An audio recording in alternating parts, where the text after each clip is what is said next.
9 de la mañana con 22 minutos. Les contamos que cada 18 de diciembre se conmemora el Día Internacional del Migrante. Y para hablar sobre este tema en particular, con todos los datos que ha arrojado este nuevo censo aquí en nuestro país, la llegada de migrantes al Uruguay, es que le damos la bienvenida a Martín Coljas, sociólogo y demógrafo experto en migraciones. Es un placer poder abordar esta temática y tenerte hoy aquí, Martín. Gracias. Buen día, es un placer también. Buen día. Bueno, comencemos tal vez por este tema, ¿no? La incidencia que ha tenido la población migrante en la uruguaya, ¿no? Cuando uno empieza a escuchar que si no hubiera sido por la cantidad de personas que arribaron a nuestro país, por diferentes circunstancias, desde diferentes lugares, hay un predominio de tal vez Venezuela, Dominicana. ¿Qué hubiera pasado con nuestro país?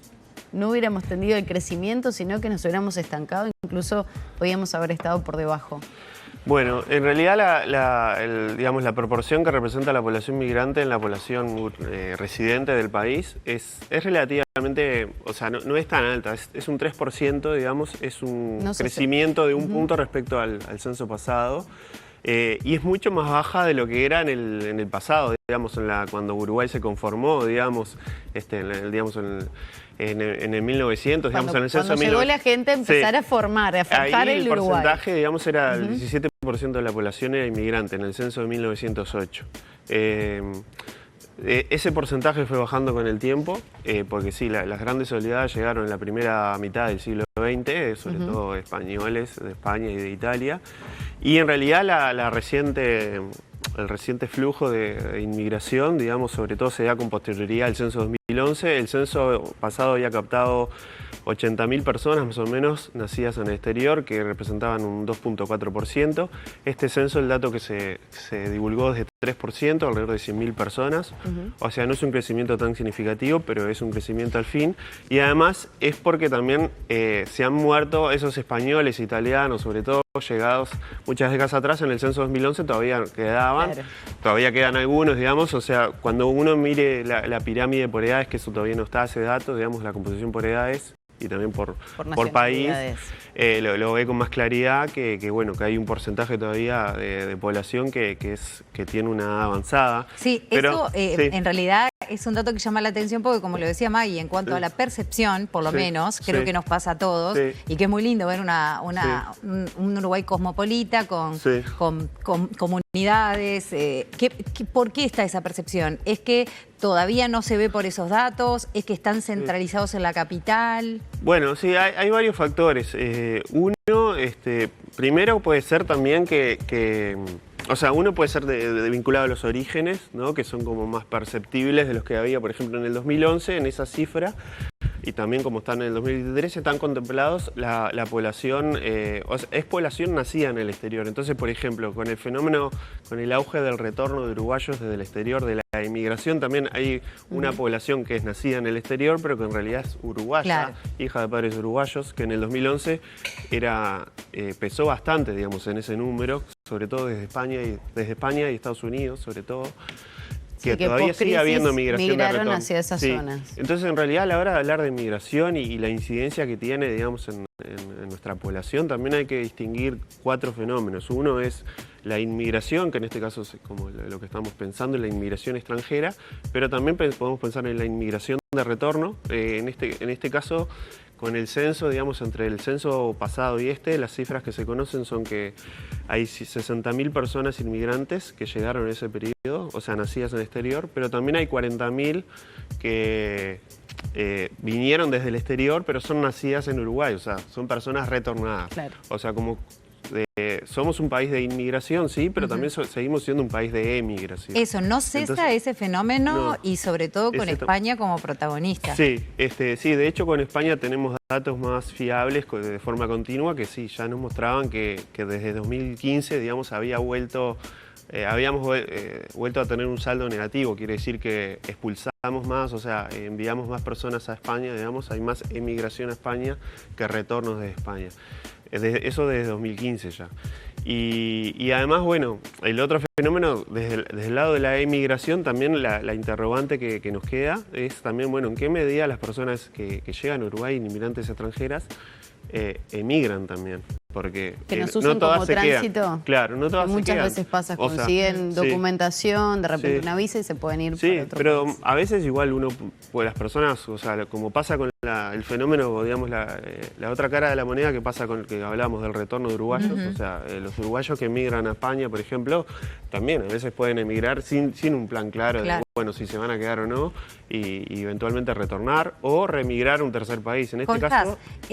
un dato que me pareció medio impactante es el tema que la cantidad de españoles uruguayos que viven en España supera algunos departamentos de nuestro país. Sí, sí, efectivamente, sí. El último dato que justo ayer o antes de ayer estuve viendo, que se conocieron datos nuevos, está casi en 90.000, 80 y pico mil, casi 90.000 las personas uruguayas que residentes en España, o sea, nacidas en Uruguay, residentes en España, sí, eso lo... Son más de lo que viven 11 departamentos de nuestro país. Mira, sí, no hice la cuenta, pero sí, efectivamente, en realidad si uno suma, digamos, contabiliza la población uruguaya en el exterior, que también es un poco complicado, pero por lo menos tiene como una estimación mínima de al menos 300.000, casi 400.000 personas, sobre todo considerando datos de Naciones Unidas.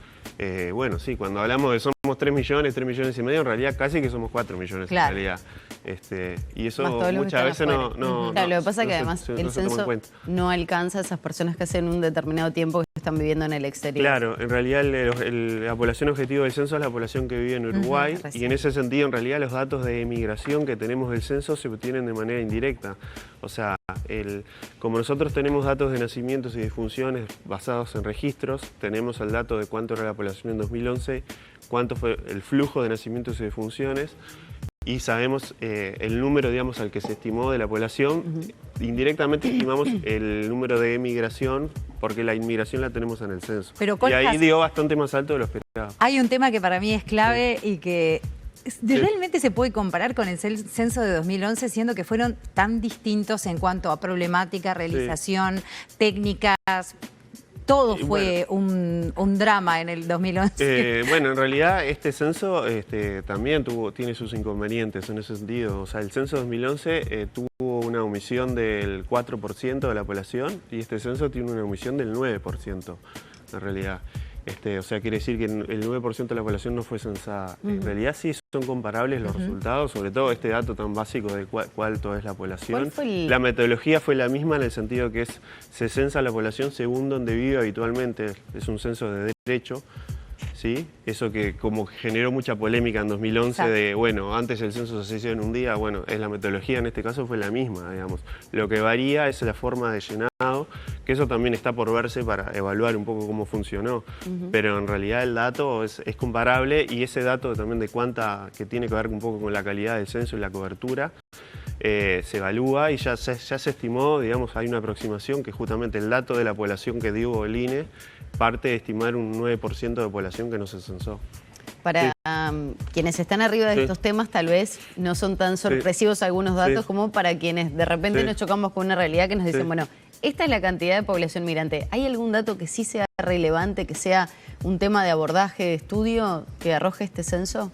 Es que en realidad los datos todavía son muy pocos, claro, los que conocemos, porque no tenemos los microdatos. En realidad lo que da la materia de análisis de los demógrafos, ¿no? como somos, donde yo trabajo en el programa de población, bueno, estudiamos los 3 componentes de la dinámica demográfica, y en realidad la información que ha surgido del censo no sorprende, porque como decía, ya tenemos los datos de nacimientos y de funciones basados en registros administrativos. Y a nivel, por ejemplo, de los países que recibimos, personas migrantes, ¿Argentina tal vez es un dato que pueda llamar la atención? ¿O no? ¿O a lo largo de la historia se ha mantenido en esos niveles? Porque la situación política, económica y social generó que, bueno, muchos se eligieran Uruguay por la cercanía, por la comodidad, por la tranquilidad. El departamento de Maldonado ha tenido una característica muy importante. Se conoció en realidad el dato de, bueno, cuáles son los principales colectivos, y ahí está así Argentina como uno de los 3 colectivos más dinámicos en la inmigración reciente, junto a Venezuela y junto a Cuba. No tengo el número exacto ahora, pero tampoco sorprende en el sentido que hay un fenómeno histórico de una relación importante con Argentina, de flujos nuestros hacia Argentina y de Argentina hacia acá. Y a la vez sí, con el contexto, digamos, económico, sobre todo de los últimos años de Argentina, ya se sabía también, con base a registros administrativos, con las residencias que se otorgan, sobre todo, que la inmigración argentina había crecido. Y sobre todo también eso está asociado al contexto de pandemia, ¿no? Y la desigual situación en cuanto a la movilidad, ¿no? Y el cierre de fronteras, que bueno, que también sobre todo pienso en argentinos quizá con alto poder adquisitivo, con propiedades en Uruguay, fue un incentivo para sacar la residencia. Digamos, la pregunta es en qué medida todas esas personas que sacaron residencia en Uruguay desde Argentina se quedaron y efectivamente viven en Uruguay. Y ahora este cambio de signo político y en todo sentido de Argentina, ¿crees que puede provocar un regreso, un retorno en algún momento? Bueno, los fenómenos migratorios son bastante difíciles de predecir, ¿no? Responden a un complejo conjunto de determinantes económicas, pero también políticas, la coyuntura es muy múltiples importante. Determinantes, sí. Y bueno, los proyectos de vida de las personas. Hay que ver un poco qué características también tienen la población argentina que vive aquí, ¿no? Uno tiene como el estereotipo de pensar, bueno, los argentinos como que tienen bastante poder adquisitivo, ¿no? De alto nivel socioeconómico, sobre todo los piensa como en Maldonado. Pero bueno, la situación de Argentina seguramente causó también que como que la clase media, ¿no? Parte de la clase media haya emigrado, pero en general también lo que he visto que ha crecido también mucho la inmigración argentina a España también, como el mismo fenómeno que ocurrió en Uruguay con la crisis ocurrió en Argentina y también hay redes que se activan, digamos.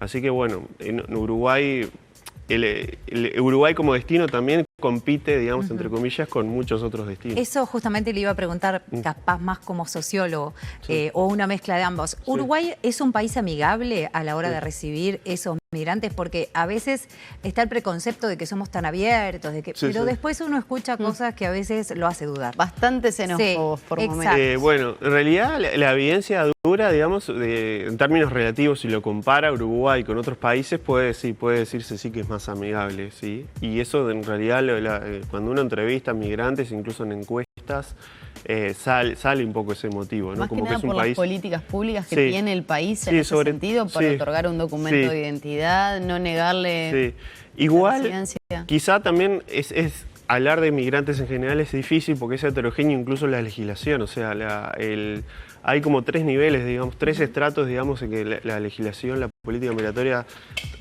cómo trata a las personas migrantes. O sea, a las personas, por ejemplo, de Cuba y de República Dominicana están mucho más desfavorecidas porque se les requiere visa para ingresar a Uruguay.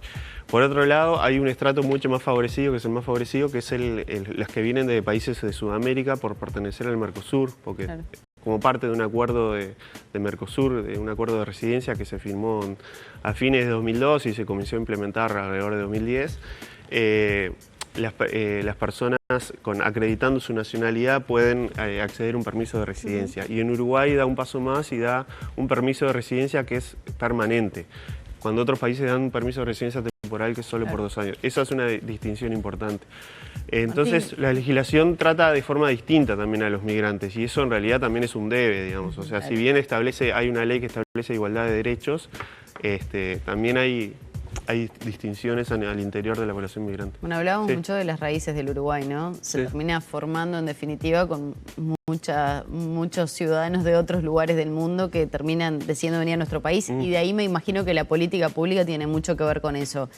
¿Qué pasa con el acceso a la educación, a la vivienda, para estas personas que eligen Uruguay como destino para venir a instalarse acá? Y pienso más que nada en esos dominicanos, cubanos, venezolanos que vienen con una situación muy compleja de sus países. ¿Están teniendo oportunidades en Uruguay? Bueno, los estudios, digamos, que se han hecho, que yo he participado particularmente en estudios vinculados más a cómo es la inclusión en el mercado laboral, digamos, por colegas, digamos, conociendo un poco estudios y sobre todo también esto viene de parte de la sociedad civil organizada que trabaja de cerca con la población migrante. Entre las dimensiones que mencionabas, quizá la más compleja es la vivienda, ¿sí? El acceso a la vivienda, que ya de por sí también es una dimensión compleja uruguayos. Sí, compleja. Pero que, bueno, tiene particularidades, digamos, dada la condición de vulnerabilidad con la que llegan muchas personas migrantes, tiene desafíos adicionales. Bueno, una de las cuestiones ahí, por ejemplo, claro, muchos migrantes tienen como única solución habitacional al llegar, por ejemplo, las pensiones, ¿no? Eso también lo vinculo al tema del censo, bueno, ahí nos vamos a enterar. Claro, pero ahí también tengo un poco de temor, digamos, de que el censo, en qué medida realmente pudo censar correctamente a todas las personas bueno, se había entrado las pensiones, ¿no? Claro, se supone que sí, pero digamos son lugares, digamos, complejos determinados lugares complejos para acceder. Martín, un placer tenerte esta mañana y el agradecimiento para profundizar un poco más en esta temática que a veces la